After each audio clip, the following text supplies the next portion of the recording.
The GM is on film that the son, they asked the son last draft, yo, who you think I should pick? His son like, yo, you need to get the Jaden Daniels, big. This is what his son, it's on tape. You should go Jaden Daniels. He laughing at his son. And all right, cool, get Jaden Daniels. I don't even know how that tape got out. I wouldn't have let the get out. Shedeur Sanders appears unfazed by the situation. Although the Giants suggested he was more hype than substance, their handling of the interview has instead elevated his visibility. Analysts across major sports outlets are now discussing him more than before, keeping his name prominent in the news cycle. New York Giants, where these tapes at? You hear me? Because if Shedeur Sanders was so unprofessional, y'all would have leaked the tapes for the whole world could see, right? Cause understand, it's a lot of he say, she say. But one thing I do know, as a young black man growing up in this world, being straightforward and not sugarcoat anything. The Giants' PR team appears to reject Sanders' family connection outright, a decision many view as unprofessional and lacking nuance. Internal discussions seem to have dismissed quarterbacks with prominent relatives as poor fits for the organization, revealing limited awareness of public perception. The response was swift. A single edited clip ignited widespread debate on social media, with fans asking why essential segments were held back and what the team might be hiding. Critics argue that if the full interview contains nothing damaging, the club should release it in its entirety. Online discussion intensified immediately and continues to gain momentum. What they do during the film and the combine and the meetings is teams will install mistakes intentionally planted in the install, and they want you to catch them. Shedeur didn't, and when a coach called him out, once again, it didn't sit well. It's like, bro, there's not many teams needing quarterbacks, especially since Pittsburgh appears to have a deal with Aaron Rodgers and Tennessee's getting Kale Moore. The Giants' decision to withhold the full interview has produced an unintended result. Instead of diminishing interest in Shedeur Sanders, it has intensified it. Media outlets and analysts are now examining every on-field rep, press comment, and public appearance as evidence of how he conducts himself under scrutiny. Each throw, adjustment, and answer is tracked and evaluated against league standards, reinforcing the view that he remains composed and professional. Many fans contend that the organization has misrepresented Sanders and suggest the issue may stem from the Giants' view of his father, Deion Sanders. They see the partial release as an attempt to raise doubts about his character by association. That perception has only made his profile more compelling. The discussion has shifted from whether he deserves a high draft position to how effectively he withstands sustained pressure. Sanders is now regarded not just as a talented prospect, but as a symbol of resilience, central to debates about transparency and organizational strategy. Even if the Giants eventually provide more context, the visibility they have created for him is unlikely to fade. The most fun yet the most difficult thing I cover and we cover all year long is not games. It's the NFL draft. Because I've said this many times, you get lied to for a month to 2 months up to it. And so often during the draft, and every few drafts, there's a guy that really falls, precipitously falls. This year it was Shedeur Sanders, it's been Aaron Rodgers, it's been Dan Marino. Every few years somebody falls a lot. And so, but those stories don't come out until like the fall. Criticism of Shedeur Sanders from within the Giants organization has become increasingly public. Team communications appear focused on casting him as an overhyped prospect, whose character should be questioned, a narrative that seems aimed at shaping opinion rather than assessing performance. Yet each selective release or negative remark has instead amplified attention on Sanders and elevated his reputation. Efforts to confine him to a narrow, unfavorable image continue to produce the opposite effect, reinforcing his position as an underdog who endures external pressure. The debate has shifted from football analysis to broader concerns about narrative control and transparency. Fans, reporters, and online communities are still urging the Giants to publish the full interview, arguing that only complete context can resolve speculation. The organization's refusal to comply has intensified scrutiny and led many observers to conclude that the team underestimated public reaction and now faces questions it could have avoided with full disclosure. The tapes, the New York Giants have the tape. They definitely have the tape. It's confirmation that they had the tape. Shedeur didn't do nothing. is what they saying he did. I'm gonna tell you what these mixed reaction right here. So we already know about the New York Giants, but the Pittsburgh Steelers head coach Mike Tomlin reported admired Sanders' talent, but hesitated to draft him due to previous challenges with quarterbacks like Russell Wilson and Justin Fields, leading to more cautious approach.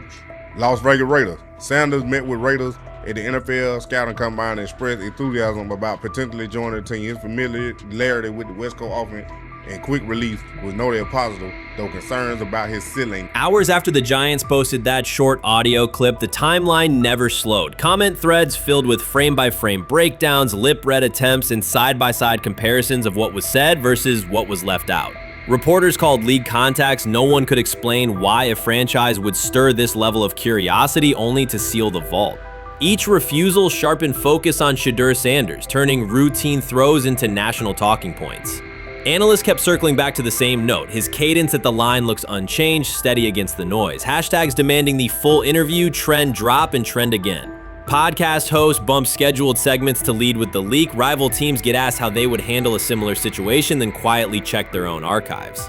Inside Giants headquarters, the plan to shape the story looks less like strategy and more like a slow burn spotlight they can't switch off.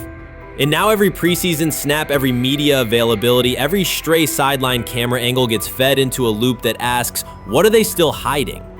The file remains locked. Curiosity keeps compounding.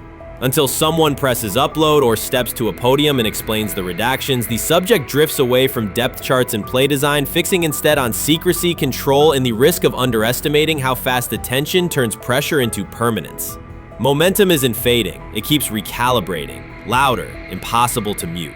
I view things as I got time. I got time to be able to grow and mature, and be able to understand the ins and outs of the defenses and be able to get the good insight from the vets in the room. So I look at it as, a plus. And whenever, it's time for me to play. Shedeur Sanders rolled into Browns camp and instantly made the whole practice feel like a recess pickup game. NFL vets suddenly looked like they'd forgotten the playbook and were just trying to keep up. With that being said, I see some balls coming out of Shedeur Sanders at that camp, and I'm like, kind of looks like a guy. Yeah, I'm ready. He can sling it. Ready to. I see him, some of the veterans, how they talk to him, mic'd up, see what he's doing in the community. Yep. Talking about Njoku there?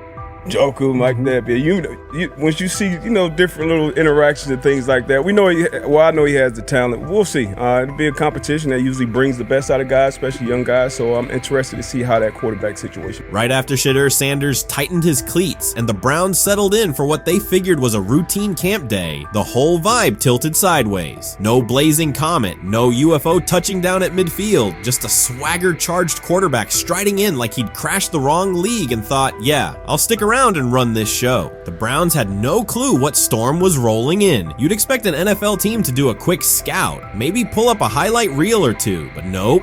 They greeted Shedeur with a shrug, only to watch him seize the field on snap one and run the whole operation like a seasoned pro. First and foremost, he's been the best quarterback in camp. Now look, Joe Flacco ain't had many opportunities. There was a whole day I saw he didn't throw the ball at all. Here's my theory on the situation. They already know who's starting in the number 2 is. They already know. Joe Flacco and Shedeur Sanders is already locked up. You're missing the boat, people. You're missing the boat. Your boy, Kenny Pickett and Dylan Gabriel, they're fighting. Shedeur didn't merely clock in, he hijacked the session. One moment he's loosening his arm, the next he's roasting veteran QBs like faded names on busted draft boards. Defensive coordinators everywhere had the same gut punch reaction. His pocket poise, straight disrespectful. His timing, psychic, and every pass left his hand like it was laser guided to its mark. While Shedeur Sanders was slicing up routes, the Browns secondary looked less like an NFL backfield and more like a gaggle of dads sprinting through a Saturday fun run. Big on enthusiasm, short on closing speed. Coaches fought the urge to slam the emergency horn. Players traded wide-eyed, "Are we serious?" stares, and someone even double-checked that a hidden camera crew wasn't about to pop out of the tunnel. But nope, this was pure Shedeur, half cold-blooded surgeon, half highlight factory. He wasn't dropping a casual "I'm here," he was crafting a masterclass. From the first rep, the tempo changed. Shedeur Sanders accepted the snap with steady footwork, diagnosed the Browns' single high shell, and delivered a tight window seam route that forced the free safety to recover late. Throughout the period, he manipulated leverage with quick shoulder fakes, moved through full field progressions, and released on time from a balanced base, consistently putting the ball on his receiver's upfield shoulder. Cleveland's coverage struggled on multiple fronts. Safeties hesitated between deep half responsibilities and underneath support, creating voids at 15 to 20 yards. Cornerbacks and off-man were caught in trail position when Sanders used rhythm throws on three-step drops, while those who tried press technique had their inside hand neutralized by his receivers' outside releases. Linebackers widened to match shallow crossers, leaving the middle hook unguarded for pivot routes and option digs. One corner attempted a line of scrimmage jam. Sanders immediately adjusted the route to a back shoulder fade, releasing the ball before the break and rendering the press ineffective. Over the session, he showcased pocket discipline, reclimbing to maintain throwing lanes rather than drifting, and finished with a series of anticipatory throws against cover 2 cloud, fitting vertical outs between the flat and deep half defenders. Sanders' combination of rapid post-snap processing, precise ball placement, and pocket efficiency exposed coverage mismatches at every level and highlighted communication gaps in the Browns secondary. By mid-session, the Browns defensive staff clearly recognized their calls were outmatched. Every adjustment, a roll to cover 6, a simulated pressure, a late rotate to 2 high, was neutralized once Shedeur Sanders confirmed the post-snap picture. Routes that had taken weeks to script were beaten by timing and location. Comeback set at 12 yards broke open before the corner's transition. Slot seam outs dotted the void between the flat and deep half defender, and boundary receivers beat press with quick hand techniques, receiving the ball before the trail man could recover. Sanders' command was methodical. He used cadence to freeze plug blitzes, re-ID'd the mic when linebackers sugared the A-gaps, and maintained a firm base so he could reset and fire without resetting his feet. His receivers benefited from that rhythm. Top of the stem, eyes back. Ball delivered on their upfield shoulder, allowing immediate transition to YAC. The Browns front tried a late stunt to compress the pocket. Sanders climbed 2 steps, re-spotted the shallow crosser, and delivered in stride, turning a potential sack into a 20-yard gain. What stood out most was how little ramp-up Sanders needed. From his first series, he processed full field concepts at tempo, cycling through progression reads without hitching. The poise under interior pressure, consistency in ball placement, and ability to manipulate zone defenders left the Browns' coordinated disguise packages ineffective and forced them into static coverage by the end of the period. In short, Sanders' efficient mechanics, rapid processing, and anticipatory accuracy rendered Cleveland's defensive game plan ineffective at every level, from pre-snap disguise to post-snap spacing. Imagine there's many people that think Dylan Gabriel's a better quarterback than Shedeur Sanders. I don't care where they were drafted. And if the Browns are the one team that thinks that, then I'm going to suspect it's not true. They don't know what listen, they're I've doing. been on every quarterback evaluation for 30 years. Right. I never root against anybody. Yeah. But I'd be surprised if Dylan Gabriel's ever a legitimate starting quarterback for the Cleveland Browns. I'd be surprised. I just don't think. Well, then it is a wasted pick because you took him in the top 100. Yeah, but potentially. Yeah. May get away with it because of Shedeur. An edge rusher chirped at Shedeur Sanders between snaps, hoping to shake his rhythm. On the very next play, Sanders answered with a 30-yard laser, a deep dig from the boundary side that split the single high safety and the trailing corner. He hit the top of a 5-step drop, kept a firm base, and delivered on time to the receiver's outside shoulder, turning what should have been a routine rep into a sudden change explosive. From that moment on, every coverage wrinkle the Browns tried, rotating from cover 3 to quarter half, flashing a Tampa 2 shell, mugging both A-gaps, was met with a precise counter. When corners pressed, Sanders adjusted the route to a back shoulder fade. When safeties widened, he checked to a glance post. When linebackers bailed, he found the running back on a delayed option out of the backfield. Even late simulated pressures couldn't move him off his spot. He simply climbed, reset his feet, and fired. As Cleveland's defenders rotated through checks, Sanders manipulated them with cadence and eye discipline. He froze weak side safeties long enough to create intermediate windows, then feathered the ball into those lanes before help could arrive. When the Browns finally dropped 7 and matched every route, Sanders tucked the ball and converted 2 separate 3rd and 6 situations on the ground, reminding everyone that his mobility is as calculated as his arm. By the end of the session, the defensive coordinator's call sheet looked obsolete. Sanders had neutralized blitz looks, exposed spacing issues in zone, and forced the unit into static base coverage just to survive the period. needed. It wasn't a camp drill anymore. It was a clinic on timing, processing speed, and controlled aggression, delivered snap after snap by a quarterback who never needed a warm-up lap to own the field. They never planned on taking him. The problem is, like Ocho Cinco said, you got somebody that has endeared himself to the locker room. And guess what? The difference between him and Tim Tebow, the biggest one, is he can play. He can throw the ball.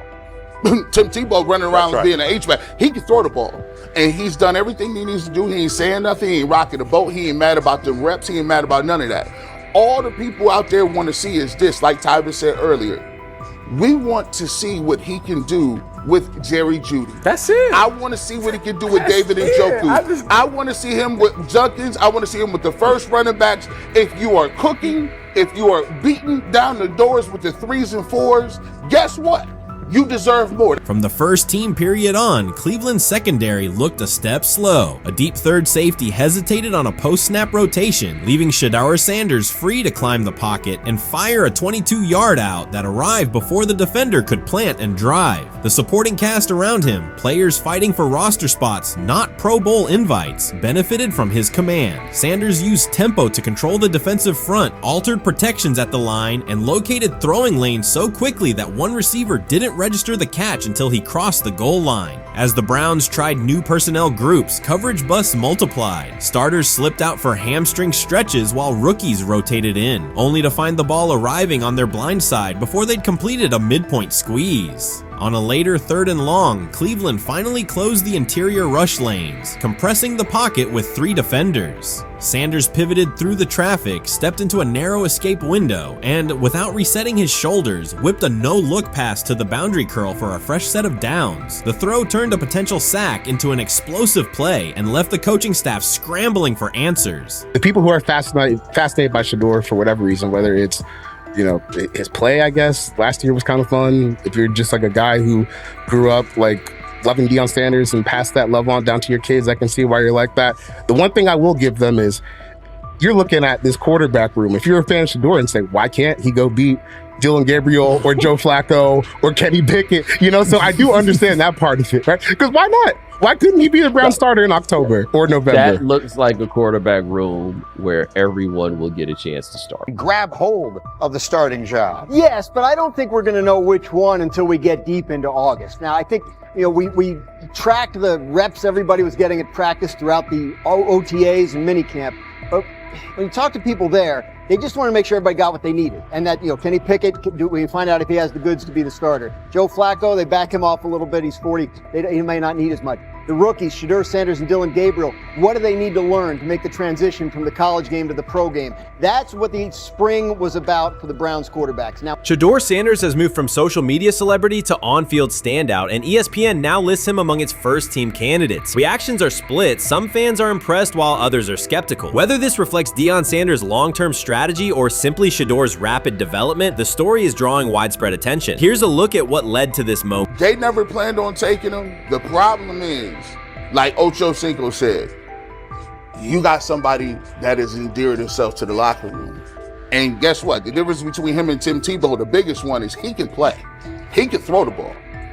Tim Tebow running around being an H-back, he can throw the ball. And he's done everything he needs to do. He ain't saying nothing. He ain't rocking the boat. He ain't mad about the reps. He ain't mad about none of that.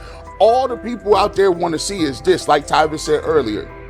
We want to see what he can do with Jerry Jeudy. Online reactions are sharply divided. Some fans strongly support Sanders, while others argue he is overrated. Traditional analysts cite statistics and claim his recognition comes mainly from his father's name. Sanders supporters are actively celebrating his rise and already predicting a future NFL career. Sports media outlets have made his candidacy a central topic of debate. The discussion now extends beyond statistics and victories to include his marketability, public image, and on-field presence. Sorry, is Shedeur Sanders going to get a chance to win this job? Do you believe he gets a legit shot to win this job?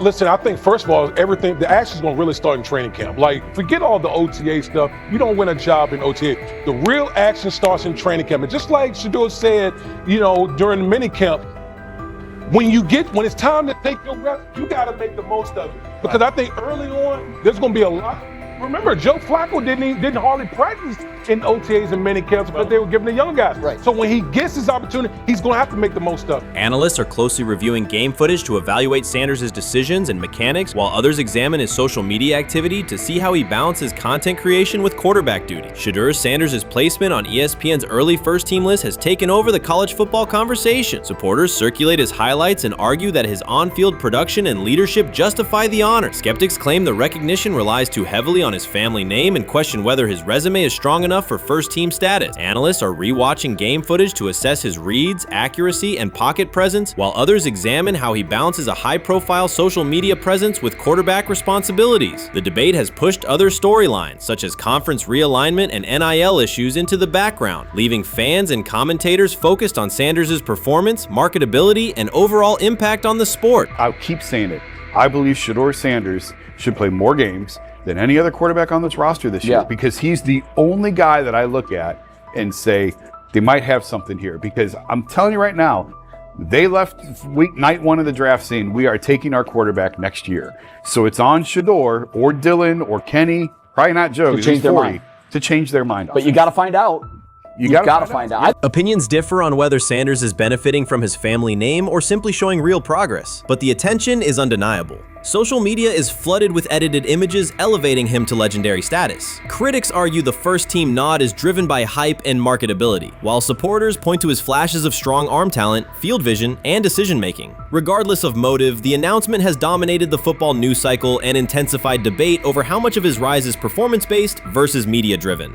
Highlight reels rarely show Sanders' turnovers, late-game mistakes, or inconsistent stretches. Being named to a first-team watch list suggests sustained dominance, something Sanders has displayed only in flashes. His selection appears driven as much by brand recognition and media appeal as by performance. ESPN's decision has intensified debate. Data-driven critics post statistics that question his resume, while passionate supporters predict awards and future NFL success. Commentators recall a time when first-team consideration required years of proven excellence. Yet many fans already see the announcement as confirmation that Sanders is on track for major college football honors. Shedeur Sanders has earned first-team reps when training camp commences later in July. I'm not saying like he's the first guy up when you do 11 on 11s day 1, 2, 3, 4, 5 at training camp. I'm not necessarily saying that, but he's the one quarterback that we didn't get a chance to see take reps with the ones.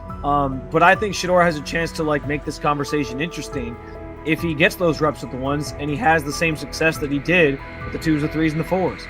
I have confidence he can show you something, but I got to see it. We all got to see it before we can actually judge that. Some believe Deion Sanders is already preparing for an award ceremony, while others are furious, threatening to protest ESPN's credibility over Shedeur's first-team mention. Critics argue that honoring Sanders without a full season of elite play undermines college football standards. Supporters insist his performance and profile justify the recognition. The debate reflects a broader clash between traditional merit-based evaluation and modern brand-driven visibility. In today's landscape, first-team consideration is no longer only about statistics. It also involves marketability and audience engagement. Whether welcomed or rejected, Sanders commands attention and embodies the sport's shift toward both performance and personal brand.